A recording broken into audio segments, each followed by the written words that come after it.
السلام عليكم ورحمة الله وبركاته. النهاردة حلقة جديدة، ودي الحلقة رقم 3 بعد ما عملنا حلقتين قبل كده عن عن الأضرار الأفلام الإباحية وعن الإيدز كمرض جنسي من ناتج عن الأمراض والعلاقات الجنسية الخطرة. النهاردة هنتكلم على أقوى المواضيع اللي تم اختيارها من متابعينا على التيك توك وعلى قناة الانستجرام اللي هسيب لكم الرابط بتاعهم في البايو.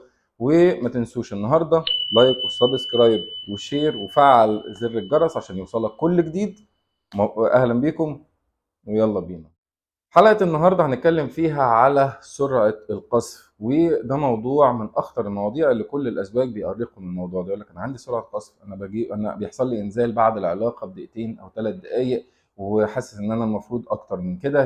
هي مدة ايه القذف الطبيعية؟ هو انا لو عملت او حصل عندي بعد دقيقتين 3، هل انا كده عندي مشكلة مع الزوجة او الكلام ده كله؟ النهارده هننسف لك فكرة سرعة القذف دي تماما، وان شاء الله هنخليك تطول بعد ما تتابع ال5 خطوات اللي هقول لكم عليهم، وان شاء الله هتوصل لمعدل افضل في العلاقه الجنسيه. ممكن توصل ان شاء الله ل7 8 دقائق 9 دقائق 10 دقائق بعد ما انت تدرب نفسك على ال5 خطوات اللي هنقول عليهم. نصيحة الأول لشبابنا قبل ال5 خطوات اللي مش متزوجين: ما تفكرش في موضوع سرعة القذف. أنت ما عندكش سرعة قذف، لأن أنت ما تعرفش إن أنت عندك سرعة قذف من عدمه مادام أنت ما اتجوزتش. ده رقم واحد. رقم اتنين، حاجتين وقائيتين حابب أقول لكم عليهم: ابعد عن العادة السرية وابعد عن مشاهدة الأفلام الإباحية. حاجتين دول هما من أسباب سرعة القذف اللي أنت هتبقى بتعاني منها إن شاء الله لما تتجوز. طبعا احنا عاملين حلقة عن الأفلام الإباحية، أتمنى إن أنتوا تشوفوها، ومفيدة جدا عن أضرار الأفلام الإباحية.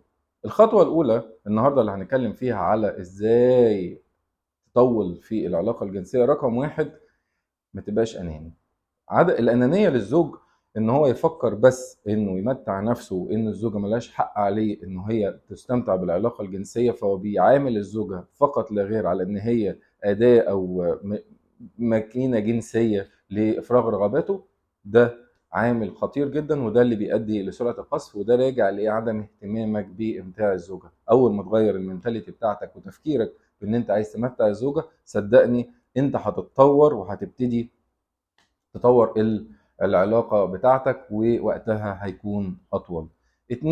الخطوة رقم 2، إن أنت تفكر تملي في أي حاجة تانية بعيدا عن التركيز في عمل العلاقة الجنسية. فأنت ما تركز في عمل العلاقة الجنسية فقط، لأن ده هيؤدي إلى سرعة الإنزال. حاول تشغل دماغك في التفكير زي ما قلت لك بإمتاع الزوجة، بإن أنت ما تفكرش بس في إشباع رغباتك. ودي الحاجة التانية، وده تدريب لازم تبتدي تفكر فيه. إزاي تفكر في حاجة تانية؟ فكر في فواتير الشغل مثلا، فكر في ان انت في الحادثه اللي عملتها بالعربيه مثلا، فكر في قسط العربيه اللي انت هتدفعه في اول الشهر، فكر في ان انت واخد انذار مثلا بالفصل من الشغل.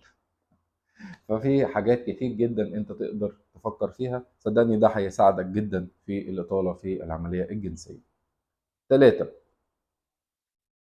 رقم 3 حاول ان انت تبتدي تتدرب على تدريب كيجل. تدريب كيجل ده من التدريبات المهمة. انت وانت بتعمل التدريب ده بيحصل لك آه، ان انت بتقدر تتحكم في العضلة دي، وهي العضلة المسؤولة عن القصف. فاذا انت قدرت تعمل تدريب كيجل ده، طبعا التدريب بكل بساطة موجود على الجوجل، تقدر تسرش اكتب تدريب كيجل هيطلع لك. التدريب ده عبارة عن بتعمل زي حبس زي العضلة، انقباض وانبساط للعضو أو القضيب بتاعك، أكنك بتعمل البول. وده بتعملهم في اليوم من 5 ل6 مرات في اليوم. التدريب ده كل مرة دقيقتين ل3 دقايق. كل ده بيقوي العضلة دي، وهتشوف النتيجة إن شاء الله قدام، وهتلاقي نفسك بتطول في برضو إن أنت قدرت تتحكم في القصف بتاعك. والتحكم في القصف ده هو اللي هيخلي عندك إطالة في الوقت، لأن أنت أصبح عندك تحكم في قصفك، مش قادر إن أنت بس القصف بيطلع مرة واحدة وأنت مش متحكم فيه. ده الخطوة رقم 3. الخطوة رقم 4 لكل زوج: ما تتحركش كتير، بطل فرق. يعني الحركة الكتير أثناء العلاقة الجنسية هتخلي عندك قصف أسرع. حاول إن أنت تثبت على وضع واحد، ما تتحركش كتير أثناء العلاقة الجنسية. وطبعا إحنا بس بنحب ننوه، المداعبة ملهاش علاقة بفكرة الإنزال. أنت ممكن تداعب 3 أيام يعني على سبيل المداعبة طبعا، أو الهزار يعني، أو الدعابة معاك. ما تتحسبش. انا بتكلم على سرعه القذف في وقت الادخال والعمليه الجنسيه بتاعه الادخال فقط لا غير. فما تتحركش كتير. حاول ان انت تكون ثابت على وضع معين لغايه لما تطور نفسك. صدقني الوضع في الوقت بتاعك هيفرق كتير جدا، وكل ده بيبقى بالتدريج. يعني انت النهارده مش هتتدرب فهتلاقي نفسك بكره زدت مثلا 20 دقيقه، لا خالص. انا كل ده يا جماعه انا ممكن اقول لكم 5 خد ادويه وبتاع، انا ضد فكره الادويه تماما. قوي نفسك طبيعيا عشان تبعد نفسك عن اي اذى نفسي من فكره الارتباط بدواء معين قبل عمل العلاقه الجنسيه. 5، وانت في الفتره دي بتعمل الاربع خطوات اللي قبل كده، خامس خطوه، اذا انت ما لسه مراتك محتاجه منك او الزوجه محتاجه منك وقت اضافي، ان انت حصل لك عمليه الانزال وانت مثلا طولت بقت 5 دقائق 6 دقائق، محتاجه منك، استخدم اي اعضاء تانية زي الصوابع، زي فاهم يعني انت بعض النقط اللي انت بتقدر تشتغل عليها لغايه لما الزوجه يحصل لها عمليه انزال. صدقني انت هتستريح، هي هتكون مبسوطه بالعلاقه الجنسيه معاك، وبالعكس هتدعمك في الوقت بتاعك اللي انت محتاجه ان انت تطول. ليه؟ لان انت شلت من عليك ضغط نفسي كبير جدا، وهو ان انت بتستمتع والزوجه مش مستمتعه، او هي مستاءه من عمل العلاقه الجنسيه. اخيرا احنا بعد ما خلصنا ال5 خطوات، حابب اقول لكم يا شباب، الزواج مش بس اكل وشرب، مش ان الزوجه تعمل لي ال الاكل بتاعي الشرب بتاعي ان هي تكون معايا في البيت. الزواج جزء مهم وعامل اساسي منه هو العلاقه الجنسيه اللي بتبتدي ما بينكم، وهي دي اكتر حاجه بتقربكم، اكتر حاجه بتنجح الجواز او تفشله وبتعمل السعاده الزوجيه او بتعمل التعاسه الزوجيه. اتمنى منكم الاهتمام، اتمنى منكم محدش يفكر في نفسه بس. واخيرا محتاج منكم لايك وشير وسبسكرايب، وتابعونا على القناه.